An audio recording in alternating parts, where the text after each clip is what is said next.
Good day. In my last programme, I discussed two topics which I propose to return to in this video. The first is the situation in Kherson region, where I think we're starting to get some indications about what Russian intentions are. If you recall, in my last video, I discussed the possibility that Russia might either be planning to withdraw from Kherson region or might be preparing to stay and make a fight in Kherson region, and that this talk of Russia withdrawing from Kherson region was wrong.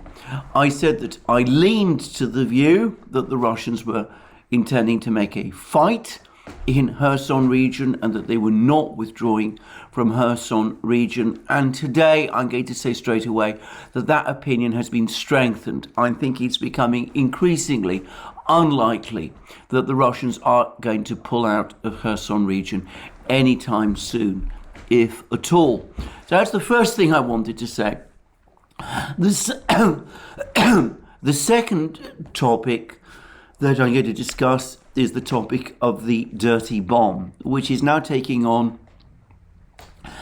much more of a momentum than I expected that it would when I made my video yesterday.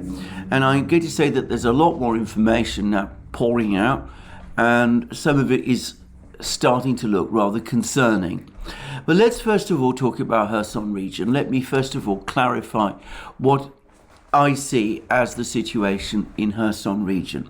Now, before doing so, I'm just going to go reel back in time to the early part of September, when Ukraine was launching its Kharkiv counter-offensive.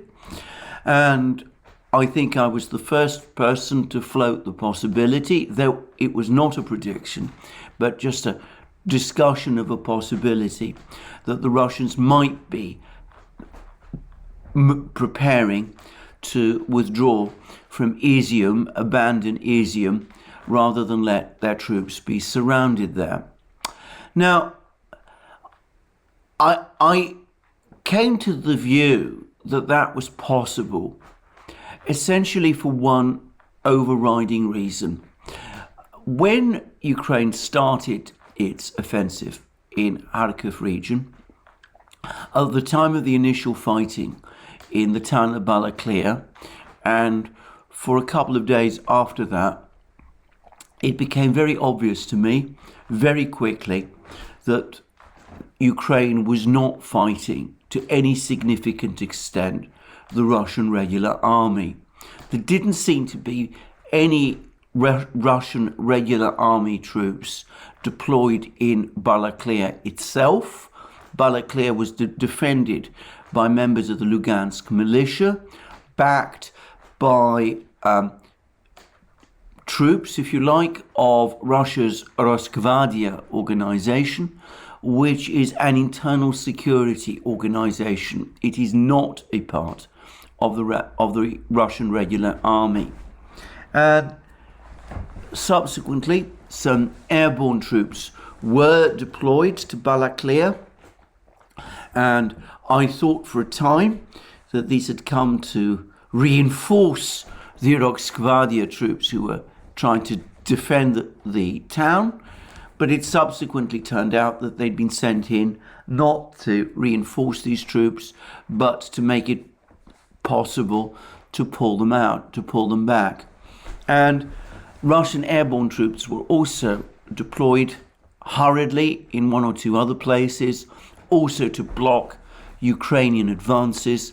But as it turned out, this too was a covering maneuver in order to provide time for the Russian regular military to pull out of Kharkiv region.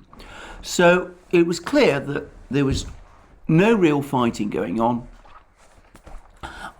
any significant extent between Russian regular army formations, tank and mechanized infantry, men in tanks and infantry fighting vehicles and that sort of thing, and the Ukrainian forces. As I put it in a subsequent video, the Ukrainian offensive in Kharkiv region was essentially punched air.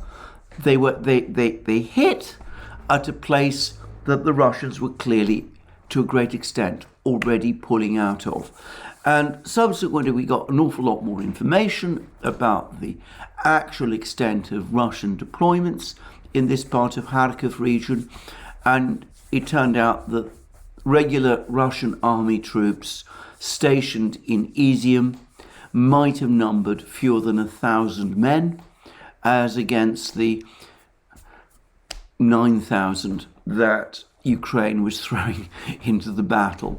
So it was clear that the Russians were pulling out and that they weren't really defending in that area.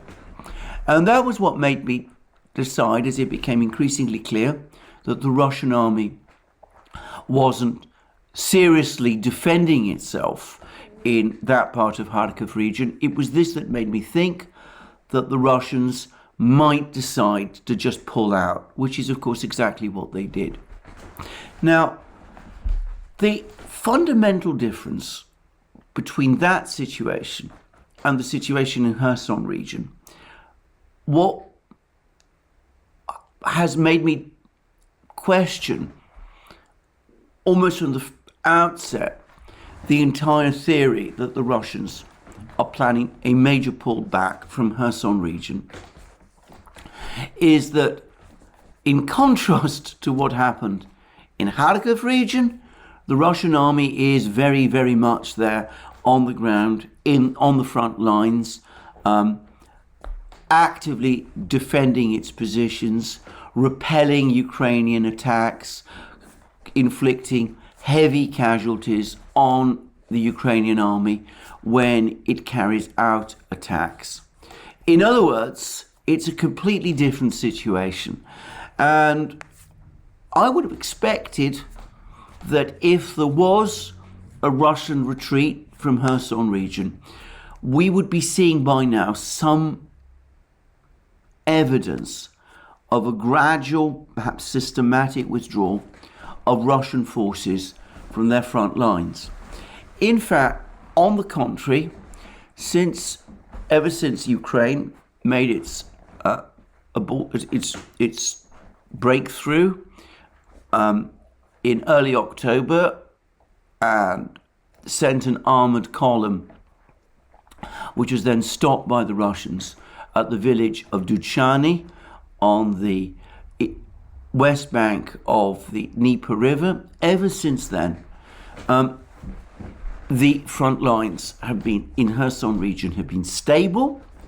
There's no sign that the Russians have been withdrawing troops from this sort of perimeter which they've established, which is, by the way, tens of kilometers away from Kherson city. There's no sign that they've been pulling back from that perimeter. And on the contrary, whenever Ukraine attacks, the Russian troops at that perimeter have been giving a very good account of themselves. So that already, to my mind, calls into question the entire theory of a Russian pullback. Now, it is the case that the Russians have withdrawn civilians, pulling out civilians from Kherson city. But as I've discussed in previous videos, this is something that the Russians have done in other places. When a particular town is likely to be subjected to heavy shelling by Ukraine. So right at the outset of this war, back in February, indeed before Russia formally began its special military operation, already there was a mass evacuation of civilians from Donetsk city and Lugansk city, not so different from what we're seeing at the moment happening in Kherson region and from Kherson city. And of course, at that time, there was never any question that Donetsk city and Lugansk city were going to be defended. So that seems to me more consistent with what we're seeing in Kherson region at the moment. There's also something else, however, that's been happening and which has become increasingly clear. I talked about the big Russian pontoon bridges that have been constructed. Some people in the Western media, indeed also Ukrainian channels, indeed one Russian channel, were suggesting that the Russians were pulling their forces from the west bank of the Dnieper back to the east bank across these bridges.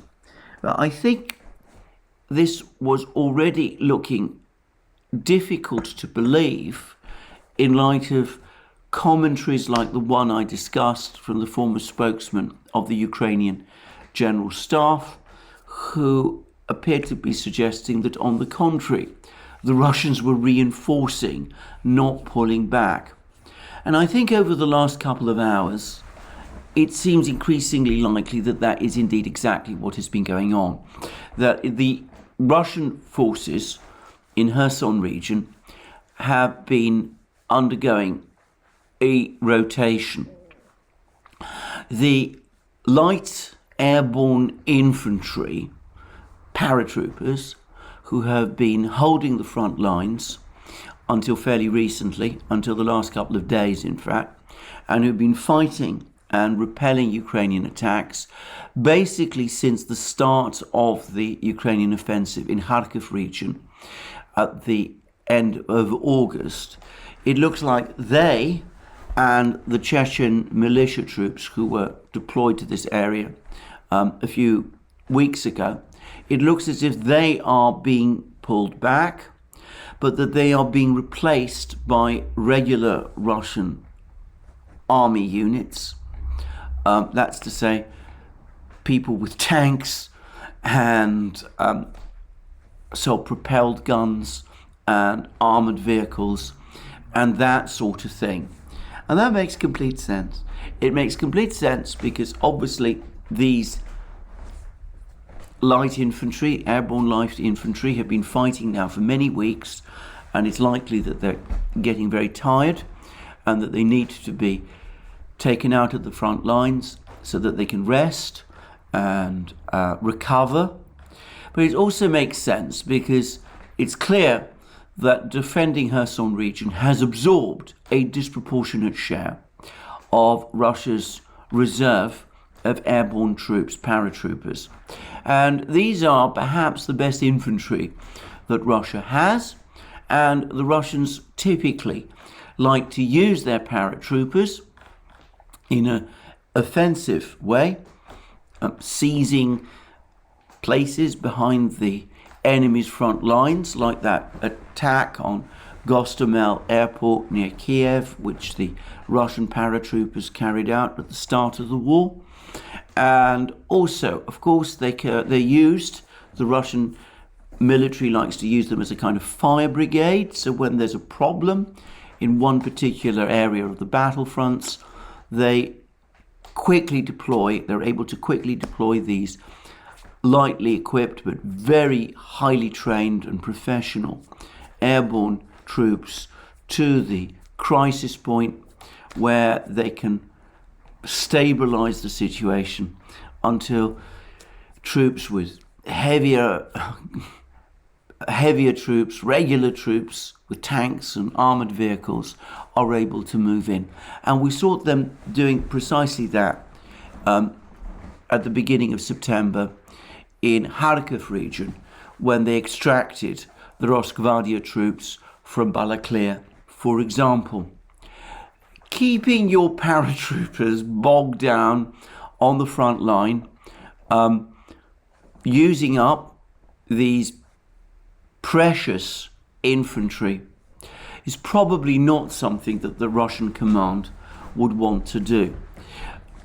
I suspect that the decision was taken to deploy the bulk of Russia's airborne infantry to defend Kherson region back in August, when the airwaves were full of talk, or perhaps even July, when the airwaves were full of talk about Ukraine's pending Kherson counteroffensive.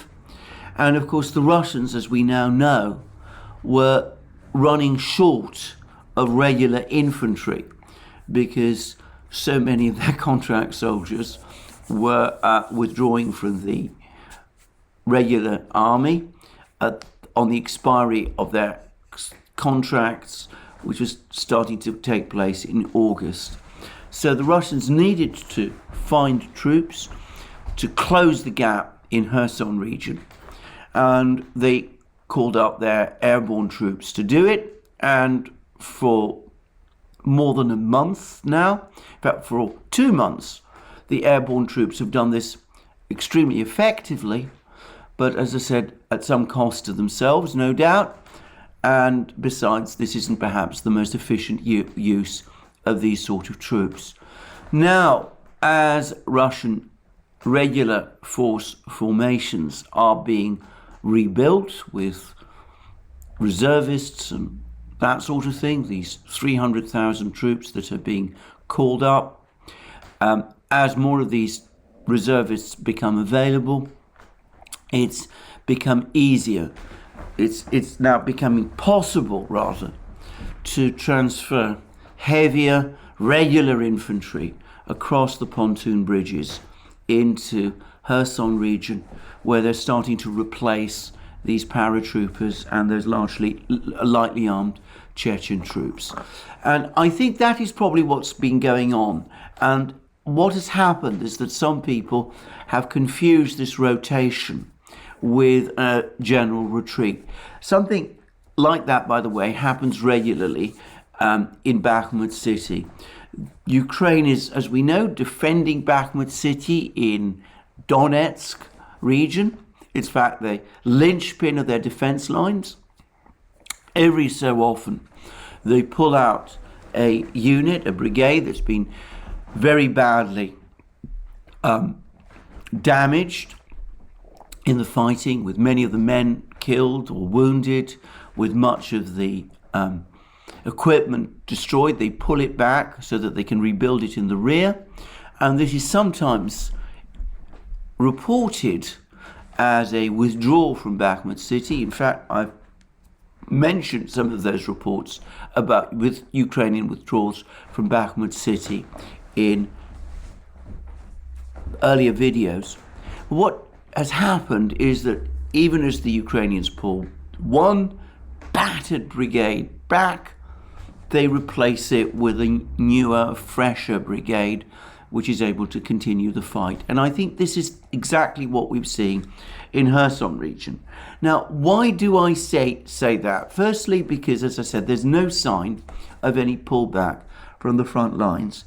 But now we've had a very interesting report from the ground that the Russians are taking the further step of setting up a territorial militia with the obvious purpose of defending Kherson city itself and the surrounding localities. Now, this will presumably be made up of men, young men, from the city itself, people who are seen as politically reliable. They will not, I think, be deployed on the front lines. I mean, they don't belong there. But they will be able to perform internal security roles within Kherson city and the surrounding localities, freeing Russian troops to actually continue the battle on the front lines. And it's clear that an internal security force of that nature is needed, because another piece of news that we've been getting out of Kherson city over the last couple of hours is that there is apparently a major operation being carried out by the Russian security services to identify and round up Ukrainian agents operating in Kherson city itself and in the surrounding area. There was even reports of some gunfights taking place. And there is a sort of dragnet operation underway now that most of the civilians have either left or are leaving. It's become easier to identify who these operatives or agents are. And as I said, the Russians seem to be intending to round them all up. And again, that points to my mind to a decision to stay rather than to leave. So it's still not completely clear exactly what's going on. But as I said, it seems to me that the evidence is starting to tilt towards a Russian decision to stand firm in Kherson and to continue to repel Ukrainian offensives there. There's one other thing which has happened, which to my mind also points in the same direction. And that relates to a decision that the Russians took, I think, 2 days ago, which was to start releasing water, more water, through the Novaya Kakhovka Dam. Now, over the last couple of days, the Russians have been ringing alarm bells that Ukraine was planning some sort of attempt to burst the dam, to destroy the locks, to use... Now, I think there's already increasing numbers of reports use submarine drones to destroy the locks. And the idea was apparently for Ukraine to not just flood the area, but perhaps more practically, to create a surge of water, a kind of tidal surge, which would no doubt either sweep away or inflict serious damage on these Russian pontoon bridges, which have become so important for the Russian effort in Kherson region. And this has clearly caused a great deal of alarm. So what the Russians are doing is that they're gradually allowing water to flow through the dam, increase the amount of water that's flowing through the dam, allowing the water level of the Dnieper to rise, so that if the dam is breached, there will be less of a surge, leaving the pontoon bridges intact. Now, if that's the plan, then that seems to me the only explanation for this decision, then that makes logical sense, but it also means that the Russians need those pontoon bridges, which also suggests that they're intending to stand and make a fight of it in Kherson region. So I don't think it's conclusive. I'm not suggesting at the moment that we can definitely say that there's been no Russian decision to pull back from Kherson region, but it looks to me as if the accumulation of evidence is now clearly pointing to the Russians choosing to stay and in fact to reinforce. Now, just a few things to add here.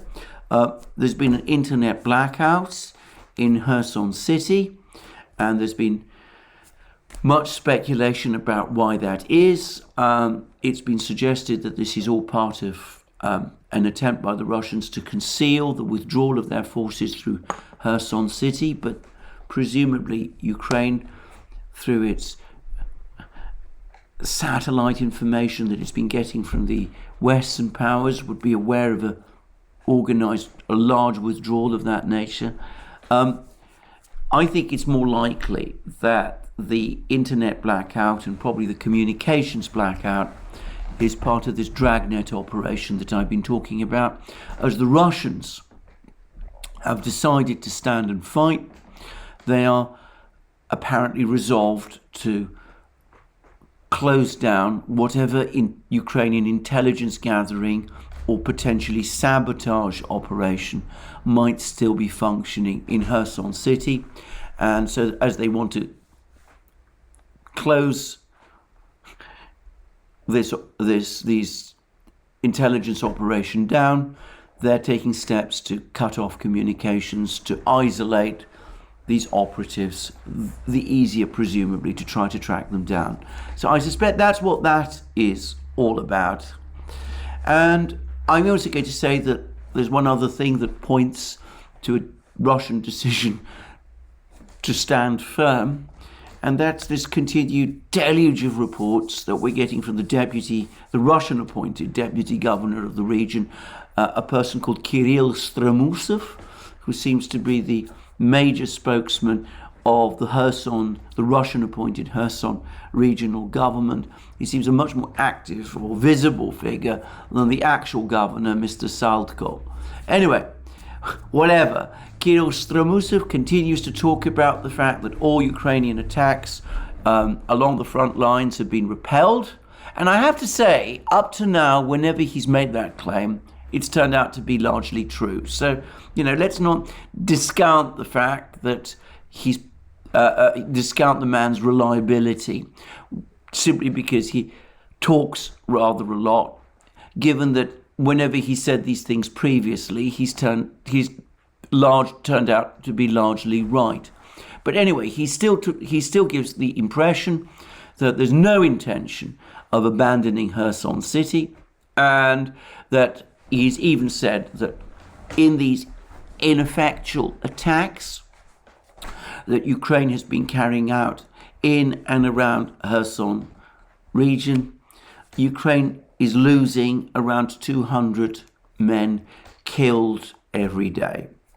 That's his estimate. I think it may be about right, by the way, but I want to stress it's his estimate, it's not mine. Now, again, it seems to me that Stremusov's many comments again point to a Russian decision to stand and fight. So though, as I said, I don't think it's conclusive yet, it increasingly looks to me as if that is the Russian plan. Now, since I've mentioned Stremusov's claim about Ukrainian losses in Kherson region, daily losses in Kherson region, I'm going to say something about certain reports I've seen floating around the internet, the Russian parts of the internet, which have been giving what I think have been impossibly high estimates of Ukrainian losses. One estimate was 200,000 killed, another was 400,000 killed. Now, I'm going to say this. I think Ukraine has suffered very heavy losses over the course of this war, but I think that those figures are wildly exaggerated. Back in the middle of September, the Russian defense minister, Sergei Shoigu, put the Russian regular military's losses at 6,000 men killed, and said that Ukraine had suffered permanent losses of 110,000, including both killed and wounded. And from memory, I think the figure that he gave for killed was just over 60,000, and for wounded, a little more than that, rather less than that, around 39,000. These are figures I'm taking from memory. Now, obviously, it's clear from reading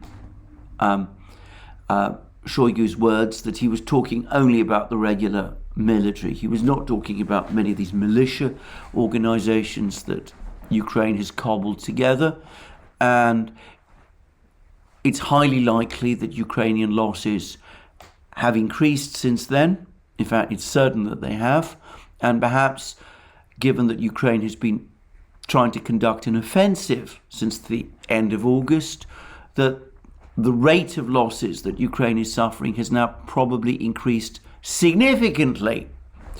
But I can't square those figures that Shoigu gave with these figures of 200,000 to 400,000 killed that I've been seeing on the internet. I don't understand the methodology. It doesn't make any kind of sense to me. I'm going to stick with Shoigu's figures for the time being. Now, I would repeat again, that undoubtedly Ukrainian losses, the rate of losses has been increasing, given that Ukraine has been taking the offensive. Shoigu said, again in that interview, that Ukraine had suffered losses of around 7,000 killed in the first 3 weeks of September. as a result of those offensives. And again, of course, he was talking about regular army. And I've seen some reports, which may be true, that in fact the total losses that Ukraine suffered over the course of September may have numbered as high as 20,000. Of course, if losses were maintained at that level throughout the war, then Ukraine would indeed have suffered losses, well, which would be greater even than these internet reports are alleging. But that's obviously not the case. Ukraine has been on the defensive most of the time, and I think we mustn't fall into the trap of believing these clearly inflated claims, which to my mind look like disinformation. Anyway, that brings me now to the other subject, which is the dirty bomb story. Now, yesterday I expressed my deep skepticism. I'm going to say straightforwardly, overnight, as I've begun to piece everything together, that skepticism has somewhat diminished, though I still think that a dirty bomb incident is unlikely. But anyway, let's look at the reconstruction of events, because it is interesting and it goes back further than I realized, and it does suggest some rather interesting possibilities. Now, this whole thing started, in my opinion, with that interview that General Surovikin gave about 10 days ago, just over a week ago, in which Surovikin said, amongst many other things that he said, that there was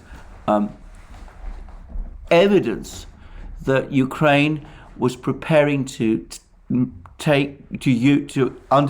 conduct its war using prohibited methods.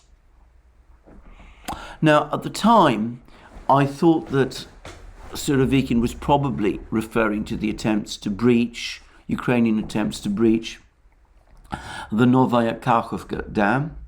But I have to say, I'm not sure that those attacks on the Novaya Kakhovka Dam would be prohibited methods, and they don't seem that different from the attacks on civilian infrastructures, Ukrainian civilian infrastructure, that Ukraine itself that Russia itself has been conducting. So, what was Surovikin referring to? Well, I have to say, it seems to me clear that what he was talking about was this suggestion that Ukraine is considering using a dirty bomb. Now, consider what's happened over the last week, 10 days or so. We had Surovikin's interview. We then had that extraordinary and so far unexplained trip by the British Defence Secretary Ben Wallace to Washington, D.C. to meet and have a discussion face-to-face with US Defence Secretary Lloyd Austin. That's a very strange and mysterious trip. No real explanation for it has been given. Wallace has said that he needed to speak directly to Austin because there was information that British American communications had been compromised, which I found an extraordinary thing for a British Defence Secretary to say. As I have said, even if that were true, and that would be an astonishing revelation, by the way, but even if that were true, I am incredulous that a British Defence Secretary would publicly disclose the fact that there'd been a security breach of that nature. But anyway, Wallace made the dash to Washington. Shortly after he meets Austin, Austin telephones the Russian Defense Minister, Sergei Shoigu, and it's clear that it was Austin who took the initiative to make the call. The nature of the discussion between Shoigu and Austin is very unclear, though the two men did agree to maintain contacts. Then, we got further reports that Shoigu yesterday went on an extraordinary round of calls. He called the Turkish defense minister, he called the French defense minister, he called the British defense minister. He actually spoke on the telephone to Ben Wallace himself. And this after Wallace and Shoigu exchanged what appears to have been a very polite exchange of letters discussing that incident over the Black Sea when a Sukhoi fighter jet, a Russian Sukhoi fighter jet, launched a missile in proximity to a British surveillance aircraft, and Shoigu reassured Wallace that this was all the result of a technical breakdown. So they've already been in touch, they've already been corresponding, but Shoigu now telephoned Wallace. And it turns out that all of these calls were to discuss the dirty bomb, this claim that Ukraine is engaging in producing a dirty bomb. And over the course of today, we've had a flood of claims from Russian officials about Ukraine being on the way to producing a dirty bomb. And we've also, by the way, had reminders of some of the rather reckless things that President Zelensky has said at various times about nuclear weapons, dirty bombs, and those sort of things, including that rather maladroit interview he gave a short while ago to, I think, Australian media, in which he said that the Western powers ought to consider preemptive strikes against Russia in the event that there was a real risk of the Russians using tactical nuclear weapons, something which, as I said many times, the Russians have completely excluded. They have said they have no intention of using tactical nuclear weapons in Ukraine, and that this isn't part of their agenda at all. So, what more can one say? First of all, the Russian intelligence service has said that they've picked up information about an instruction from Zelensky's government to Ukrainian nuclear scientists to put together a dirty bomb. And there's no doubt at all that if you're talking about the industrial facilities and the scientific knowledge, the materials and the scientists to create such a dirty bomb do exist in Ukraine. But of course, it's important always to emphasize that a capability does not translate into an intention. Ukraine may have the means to put such a horrible device together. It doesn't follow that it intends to use it, or to use it. So always one should separate the one from the other. But I wonder whether the Russians haven't convinced themselves or been convinced that Ukraine does indeed intend to use some kind of dirty bomb device, and whether that perhaps is what explains the evacuation from Kherson region more than anything else.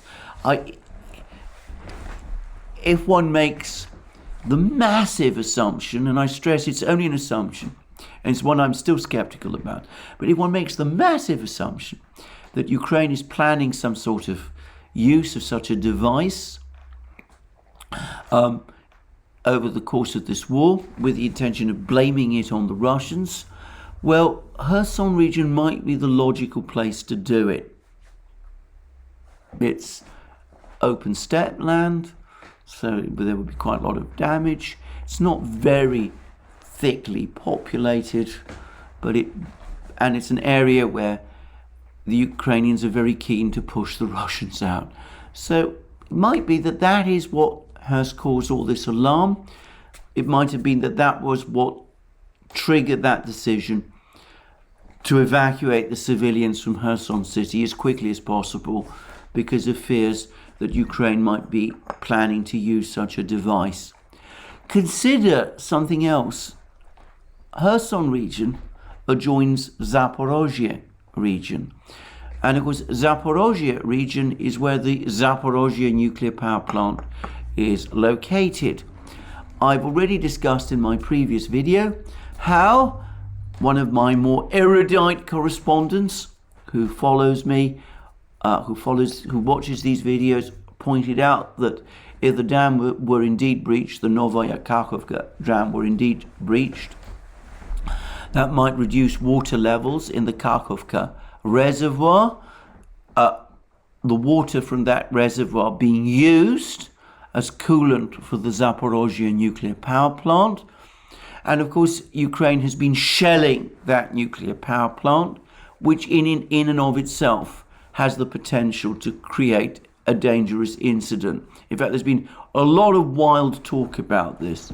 So, given that Ukraine has been shelling the nuclear power plant, perhaps in a way, a kind of indirect way, if you like, of creating a ecological disaster comparable to what you'd get from a dirty bomb. Perhaps if Ukraine has given up hoping that it can do it that way, well, some Russians might think that it might be planning to do it some other way by actually creating such a device. Now, I want to stress again, I'm not convinced that the Ukrainians have any such plans. I think that Ukraine, I hope and believe that Ukraine knows that if it did deploy a dirty bomb and use it in that kind of fashion, certainly the Western powers would know. And even if Western governments wanted to provide cover for Ukraine, Western militaries would, I have absolutely no doubt, be utterly shocked by such a move, and there would be intense internal pressure within Western governments to start dialing down support for Ukraine, given what a reckless regime that would then visibly appear to be. I say that because I have no doubt that Western militaries, the British, French and American militaries, would see use of a dirty bomb as a lowering of the nuclear threshold, a dangerous lowering of the nuclear threshold, and would strongly oppose such a move if it were done by Ukraine. So I think that Ukraine probably knows that. I assume that they know that. And that's one reason why I doubt that they would take the incredibly dangerous and reckless step of making such a move. But of course, putting all these facts together and perhaps picking up some radio chatter, things that Ukrainian officials may be saying to each other. People say lots of things to each other. People talk about things which they don't actually mean to do. I remember back in 2013, in the Syrian conflict, the US apparently placed a huge amount of reliance on some radio chatter between a number of Syrian officials, and that made them think that a certain type of attack was being prepared. And actually, I don't think it did, but one could just about see how some people in the US might have imagined that it was, or spun it in a way to make it seem like it was. And I wonder whether something similar might not have happened.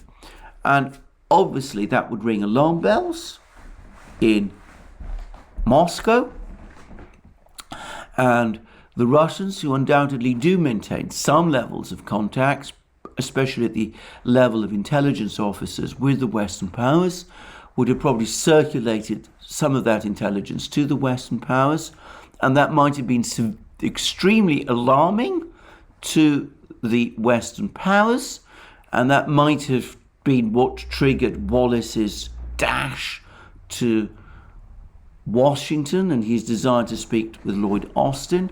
It may be that Wallace was not so much worried about the Russians listening in on his calls, but on people too friendly to Ukraine within the British government listening in on his calls, which is why he might have wanted to go and speak to Austin, and that might have caused Austin to call Shoigu and to ask for more information about this, and that may be what has caused Shoigu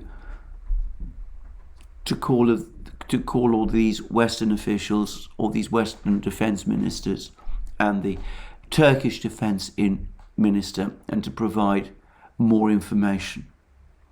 Now, officially, Western governments are, of course, rejecting this theory. They're poo-pooing any suggestion that Ukraine is really planning to use a dirty bomb. It is inconceivable that at a time like this, when Ukraine has not used such a bomb, and when Western governments have invested so much in supporting Ukraine, that they would come out and say, yeah, the Russians are absolutely right. Ukraine is indeed planning to use a dirty bomb. I mean, that's not going to happen at this time. But I'm going to make a guess that over the last couple of hours and days, the telephone lines to Kiev have been buzzing, and Western officials have indeed been telling the Ukrainians, if you have any plans, if you have had any thoughts to do something like this, then don't do it. Don't go there. It's not going to work out well for you if you do. All it will do is it will shift opinion in the West amongst Western militaries, who are already, I suspect, pretty skeptical of this adventure. It will shift opinion against you amongst the militaries even further, and it also risks an escalation with the Russians, which we do not want.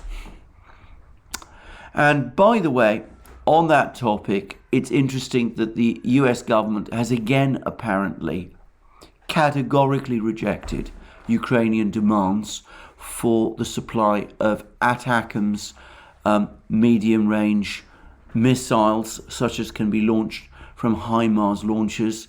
And apparently, the US has told Ukraine that one reason why they are not providing these ATACMS missiles is because they think that Ukraine might use them against Crimea. Not just against those parts of Russia which the US recognizes as Russian, but against Crimea as well, which points to serious concern on the part of the US military about the potential for escalation if this thing isn't kept under some kind of control. So I think this is probably what's happening. I have to say that I think this dirty bomb thing, there's a big story here, and I'm only, I think, scratching the surface. I suspect there's an awful lot more going on than I know, that anybody outside the defense intelligence establishments of the various powers knows. And it could be, as I said, that the Russians have gone down a rabbit hole and are misunderstanding intelligence that they're getting. But for what it's worth, I'm starting to think that they at least believe that this thing is real. And I think that Western governments are sufficiently concerned, either because of what they're worried that Ukraine might conceivably be thinking of doing, or might be doing, or perhaps about what the Russians might be doing in response to this perceived threat, that they're taking action of their own.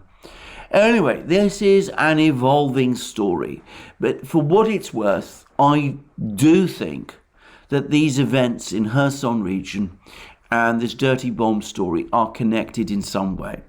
I strongly suspect that the Russians do believe that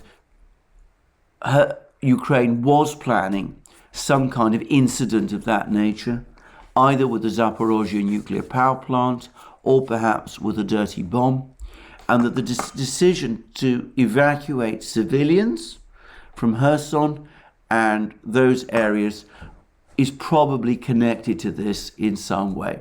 That's my belief. Stress again, it's not a fact. So, I don't know how much further this story is going to go. I suspect that whatever crisis there may have been, if there was a crisis, has probably now been averted through diplomatic action. But of course, this is an evolving story. The conflict in Ukraine is nothing if not unpredictable, and we'll just have to wait and see how things turn out. Anyway, that's me for the today. Lots more to discuss. Interesting story from Reuters, which appears to confirm, for example, that Western governments have quietly given up any hope that their oil price cap idea is going to seriously affect the Russians or Russia's ability to sell oil. But I'm going to discuss that in future videos. And in the meantime, all that remains is for me to wish you a very good day and to promise to be back soon. And just to remind you again, you can find all my videos and Duran videos on our various other platforms: Locals, Rumble, ODYSEE, BitChute, Telegram, and of course now Rofkin, where we're also on Rofkin. And you can support us via Patreon and Subscribestar, links under this video. And last but not least, please remember that you can buy all sorts of great things from our shop: our magic mugs, our hats, our hoodies, our t-shirts, our sweatshirts, and all the rest. And that if you've liked this video, please remember to tick the like button and to check your subscription to this channel. Well, that's me for the day. More from me soon.